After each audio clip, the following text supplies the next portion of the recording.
नहीं, मुझे यकीन नहीं हुआ क्योंकि देखो ये जो बात है ना बहुत ज़्यादा, आप समझो मैं घर के अंदर हूँ, 40 दिन से घर में अंदर हूँ, अचानक से कोई ये बात बोलता है, पायल डाइवोर्स वाली बात जो बोल रही है, ये कितनी शॉकिंग बात थी कि इसकी वजह से मैं पूरे 2 दिन इतना ब्रेक डाउन रही हूँ, इतने इमोशनली, मतलब हर चीज़ से मैं जूझ रही थी उस घर के अंदर। तो मुझे कहीं ना कहीं लग रहा था कि मैं अपने दिल को ये चीज़ समझा रही थी कि क्या पता ये बात सच हो, क्या पता ना हो, क्योंकि मेरे को यही था मैं बाहर जाऊँ और मैं पायल से डायरेक्ट बात करूँ। जब मैं घर से बाहर निकली टॉप 5 में, जब मैं इस रेस से बाहर निकली, मैं बाहर निकलते ही स्टेज पे पायल थी और मैंने उससे पूछा तू ठीक है ना, उसने बोला हाँ मैं ठीक हूँ।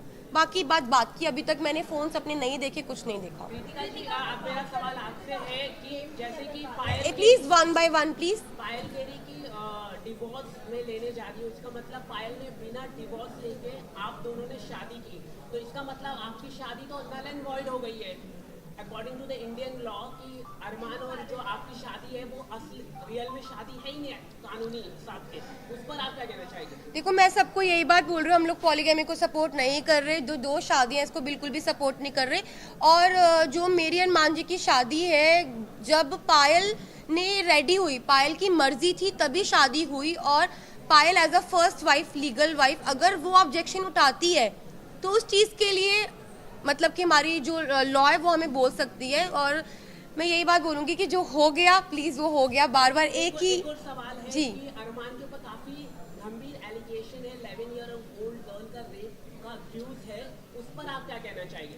मैं इस पर्सनल चीज़ के बारे में कुछ नहीं बोलना चाहती। I am not suppose to, मालूम था I am not suppose to say any, Payal ने कराया तो I am not suppose, just a second, I am not suppose to say anything. और भाई मुझे अपनी न्यायपालिका पे पूरा भरोसा है, जो भी वो फैसला उन्होंने किया है वो बिल्कुल ठीक किया होगा। Thank you. जिस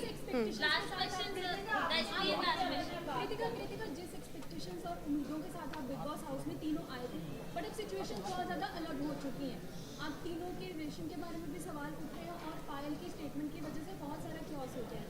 आपने अब 2 दिनों में जो सिचुएशंस फेस किए उसके बाद अब मेंटली प्रिपेयर है, क्योंकि फैमिली से भी बात होगी, पायल से भी बात होगी, और आपको अपने जो ब्लॉग्स चैनल के जरिए आपके फैंस आपके साथ कनेक्टेड है, आपको उनको भी रिप्लाई करना है। जी मैं बिल्कुल प्रिपेयर हूँ हर चीज़ के लिए। हम तीनों ने जो हमारा रिश्ता है वो आप लोगों को सभी को पता है, और मुझे पता है कि वो इतनी इजीली नहीं टूटेगा। अब मैं बाहर आ गई हूँ, जो भी चीज़ें हैं, जैसी भी चीज़ें, सारी चीज़ें इकट्ठी बैठ के फेस करेंगे। एक सवाल आपके लिए है कि आप